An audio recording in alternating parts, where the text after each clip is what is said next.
आप देख रहे हैं नेट्रिक न्यूज, साहस सच कहने का। नमस्कार, मैं हूं निखिल वर्मा और आप देख रहे हैं नेट्रिक न्यूज। कल बहुत दिनों बाद पीएम मोदी का वही पुराना अंदाज देखने को मिला। मौका था अविश्वास प्रस्ताव के ऊपर बहस का, जिस दौरान पीएम मोदी ने विपक्षी यानी कि कांग्रेस को भिगो भिगो कर मारा।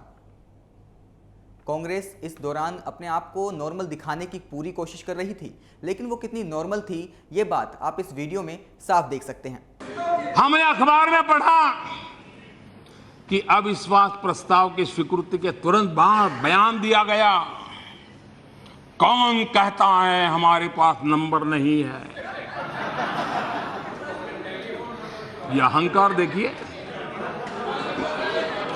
मैं इस सदन को याद कराना चाहता हूं 1999 आंखों की बात करने वालों की आंखों की हरकतों ने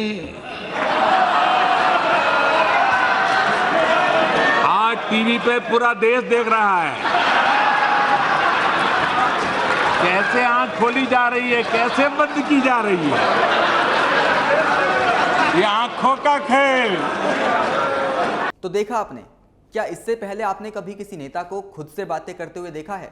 ये पीएम मोदी के भाषण का ही अंदाज था कि इसके बाद विपक्ष के सारे आरोप प्रत्यारोप के भूत उतर गए। ऐसा लगा जैसे चिड़िया उड़ गई हो। आइए आपको सुनाते हैं पीएम मोदी के भाषणों के कुछ अंश। वोट के बदले नोट, ये खेल कौन नहीं जानता।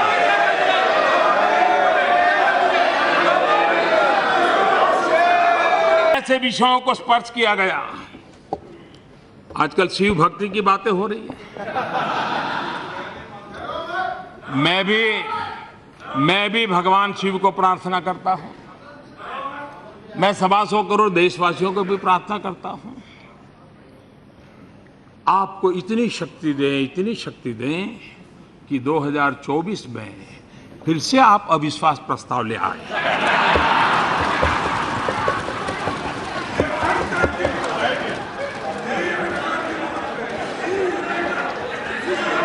पीएम मोदी ने इस दौरान सधे अंदाज में विपक्ष के एक एक सवाल का जवाब दिया। ऐसा नहीं कि पीएम पूरे भाषण में आक्रामक ही दिखे, उन्होंने बड़े चुटकुले अंदाज में भी विपक्ष का मजा लिया। और मैं हैरान हूं आज सुबह भी कि अभी तो चर्चा प्रारंभ हुई थी, मतदान नहीं हुआ था, जय पराजय का फैसला नहीं हुआ था, फिर भी जिनको यहां पहुंचने की उत्साह है, उठो उठो उठो।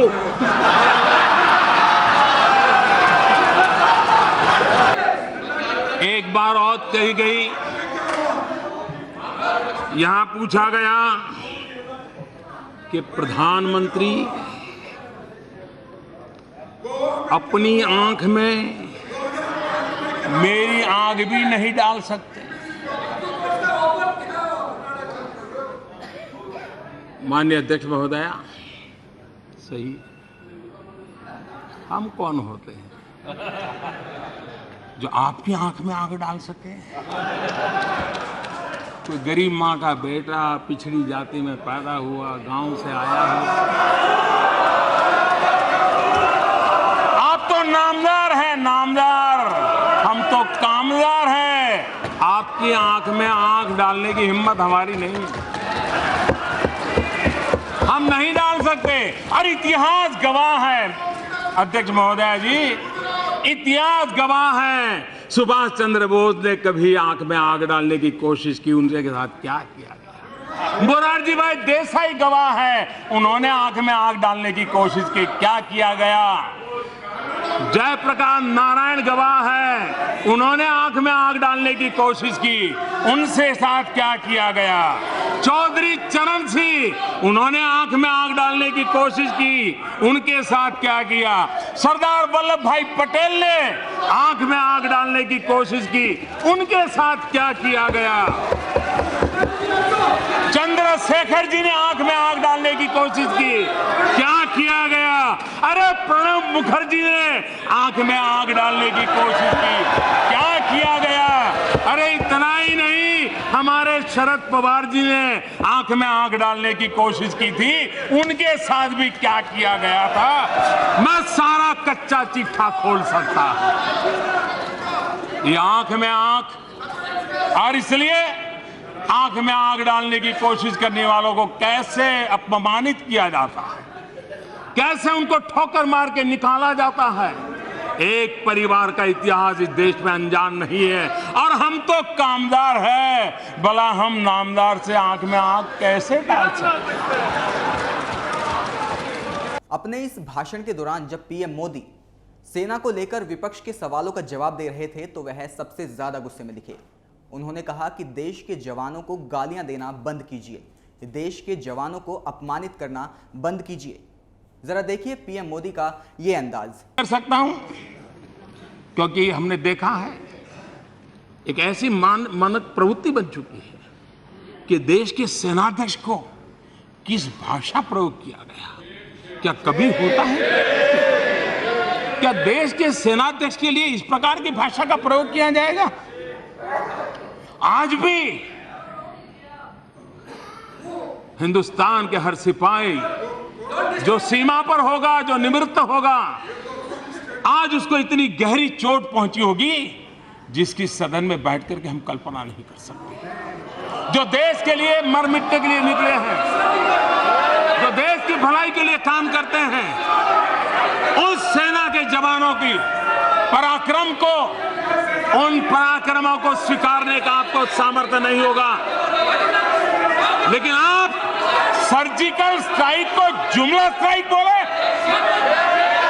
आप सर्जिकल स्ट्राइक को जुमला स्ट्राइक बोले, यह देश कभी माफ नहीं करेगा।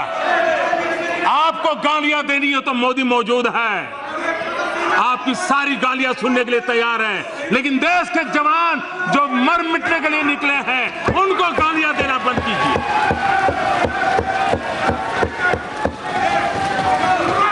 सर्जिकल स्ट्राइक को जुमला स्ट्राइक, इस प्रकार से सेना को अपमानित करने का काम निरंतर चलता है। पीएम मोदी के भाषण का असर देश ही नहीं बल्कि विदेश में भी था। मीडिया से लगातार ऐसी खबरें आ रही थी कि पीएम मोदी के भाषण को भारत से ज्यादा पाकिस्तान में देखा और सुना गया। ऐसा नहीं कि पीएम मोदी ने पहली बार इस तरह का भाषण दिया हो। पीएम मोदी एक बेहतरीन वक्ता माने जाते हैं और लोग उन्हें सुनने के लिए बेसब्री से इंतजार करते हैं।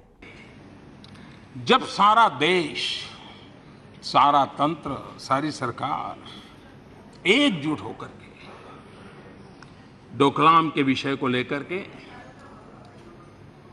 प्रवृत्तिशील थी, अपनी अपनी जिम्मेवारियां संभाल रही थी, तब जो आज डोकलाम की बातें करते वो चीन के राजदूत के साथ बैठते हैं।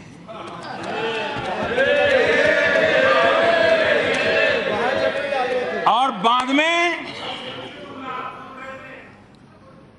कभी ना तो कभी हां, जैसे फिल्मी अंदाज में चल रहा था, नाटकीय ढंग से चल रहा था। कोई कहता था मिले, कोई कहता था नहीं मिले, फिर कहते थे मिले, फिर कहते थे नहीं मिले। क्यों भाई ऐसा सस्पेंस क्यों? मैं समझता हूं, और कांग्रेस प्रवक्ता ने तो पहले साफ मना कर दिया था कि उनके उपाध्यक्ष चीनी राजदूत को मिले ही नहीं है। इस बीच एक प्रेस विज्ञप्ति भी आ गई और फिर कांग्रेस ने मानने के लिए मजबूर होना पड़ा, हाँ मुलाकात तो हुई थी। क्या देश के विषयों को कोई गंभीरता नहीं होती क्या? क्या हर जगह पे बचकाना हरकत करते रहेंगे क्या? यहां पर अगर आपका अहंकार न होता, आपने राज्यों के समस्याओं को समझा होता तो जीएसटी 5 साल पहले आ जाता। लेकिन आपका काम का तरीका लटकाने का रहा है। काले धन पर सुप्रीम कोर्ट ने एसआईटी बनाने ने कहा था, कौन लटका करके बैठा था? ये आप लोगों ने लटका था। बेनामी पर संपत्ति कानून किसने लटका करके रखा था? एनडीए सरकार द्वारा खरीफ के संबंध में किसानों को न्यूनतम समर्थन मूल्य एमएसपी की लागत 150% करने का ऐतिहासिक निर्णय लिया गया। ये रोका था किसने? अरे आपके पास तो ये रिपोर्ट 2006 से पड़ी थी और आप 2014 तक सरकार में थे। 8 साल तक आपको रिपोर्ट याद नहीं आई। हमने निर्णय किया था हम किसानों को एमएसपी 1.5 गुना करके देंगे, हमने किया। राजनीति से जुड़ी ऐसी ही तमाम बड़ी खबरों को देखने के लिए बने रहें नेट्रिक न्यूज के साथ और हमारे चैनल को सब्सक्राइब करना ना भूलें। हमारे साथ जुड़े रहने के लिए हमारे YouTube चैनल को सब्सक्राइब करें, साथ ही बेल आइकन को दबाएं। नेट्रिक न्यूज की खबरें सबसे पहले देखने के लिए।